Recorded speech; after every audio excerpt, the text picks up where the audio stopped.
Welcome back to Inside Politics. Our guest today is Nashville Mayor Megan Barry. Mayor, this has sort of grown over time, but it looks like a very, very good opportunity. Nashville is going to have a professional pro soccer league, Major League Soccer League here in Nashville team, one of the expansion teams. We need a stadium. What's the timetable for when you want to go to the fairgrounds? What's the timetable for you may be talking and disclosing what you want to do? Well, quickly, because one of the things that the MLS expansion looks for is the plan for the stadium. And you have to have it by December. And we've got to have it by December. So, you know, I think it's a great opportunity for Nashville. I think we have absolutely shown that we are a sports town. We just had a great showing for the soccer game at the stadium. You keep setting records for attendance as they come. Well, we had over 60,000 people attend the Tottenham-Manchester City soccer team match-off. So, I mean, we have a lot of great momentum, I think, to get that team. You say the stadium needs to be a public-private partnership. I'm pretty sure I said private. I'm pretty sure I said private-public, Pat. Public, okay. Private-public. More private than public. Does that mean that you think this is going to be more of a 70-30 split than a 50-50? It's definitely going to be more heavily on the private side. And the funding for the public side, you want to give us any hints about what you've got in mind? You're always great to ask these questions, Pat. I appreciate that. And just nosy, just nosy. I know. We're still working through those details. We recently built a sports facility just behind the TV station here for the baseball team. We did. The First Tennessee Bank ballpark. There were some cost overruns related to that. People in the council are concerned about that. They'll probably remember that when you come down with the new program.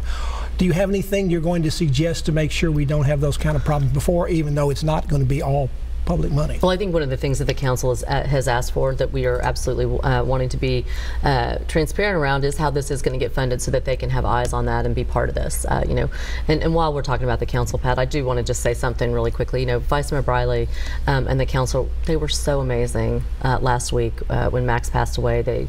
I haven't been able to personally thank every single one of them, so if I can say that now. The Vice Mayor in particular wrote you a letter. Vice Mayor Briley was amazing, and I'm so grateful for them. Getting back to the stadium, there's been quite a bit of talk about Vanderbilt perhaps taking its home football games over there. In your mind, as a part of putting this program together, is Vanderbilt's participation critical to this, or just something that would be nice but not necessary? I think it's a nice to do. Obviously, Vanderbilt's going to have to make that decision, and clearly what we're seeing from the indications and what they're saying publicly hasn't been very heartening that they want to do this. There's 2 rounds of expansions for these franchises coming up. One is in December that you talked about. One again, I think, sometime in 2018. Exactly.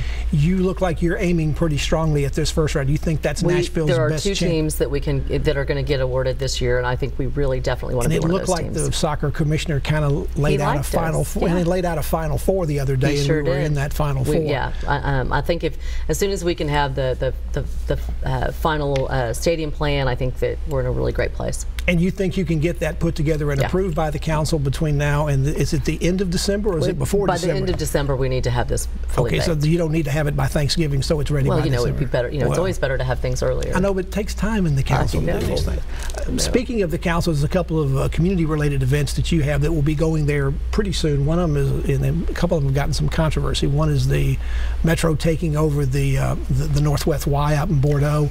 It looked like that seemed like a pretty good deal, but it looks like perhaps the community wasn't quite communicated with, and maybe the event that you had that you thought was going to be celebratory turned out to be slightly something different. Absolutely. I mean, I think that our whole goal has always been to make sure that there's a great facility out in North Nashville for the community. And when the Y approached us and said, "Hey, like we're going in a different direction. Would you like this facility?" We were very interested. I think clearly it showed that there's many more conversations that need to be had by the community, and I think this needs to be a community-driven opportunity, and we were just trying to help, but if the community and the Y want to go in a different direction, that's fine too. Controversy about Fort Negley and redeveloping the Greer Stadium. You've had all 5 of the Metro Council at Large people send you a letter saying, hold up on this. You like this particular redevelopment that's been selected. Are you going to go ahead with that, or do you think you need to put the brakes on? We are still in the process of the bid process, because there's been some appeals, but I will tell you that the Cloud Hill development is going to come in and do a lot of things in our community that everybody, including Metro Council, has asked for. affordable housing, more green space. I mean, you have to remember, these are parking lots and a crumbling stadium. You're going to end up with a lot more green space. You're also going to end up with some housing and some opportunities for our creatives, which is what I hear all the time. But it sounds like more selling job needs to be done on that on the front end as it goes through, because right now we're hearing the opposite, not necessarily from the community out there, but at least from a lot of people. Yeah, I think that, you know, what I've learned in my 2 years of being on the mayor of this city is that you can never communicate too much. Well, in that area, there has been quite a bit of controversy, not just recently, but over the years, of any time there has been an officer-involved shooting in Nashville, and we had one that got quite a bit of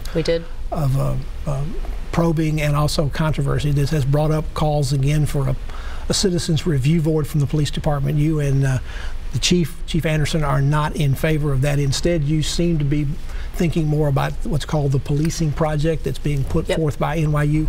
Why would it be better than doing a police review board? We just talked a second ago about communication, and I think that what the policing project is aimed at doing is coming in and having these conversations about what is best for Nashville. And we just saw the grand jury make a recommendation of some oversight and actually recommend themselves as being that oversight board. I think that these are the things that we need to figure out. So you still see a dialogue going on with that? Absolutely. Mayor Megan Barry is our guest on Inside Politics. Back to continue our conversation with her, and we'll talk about mass transit in the next segment. Stay with us.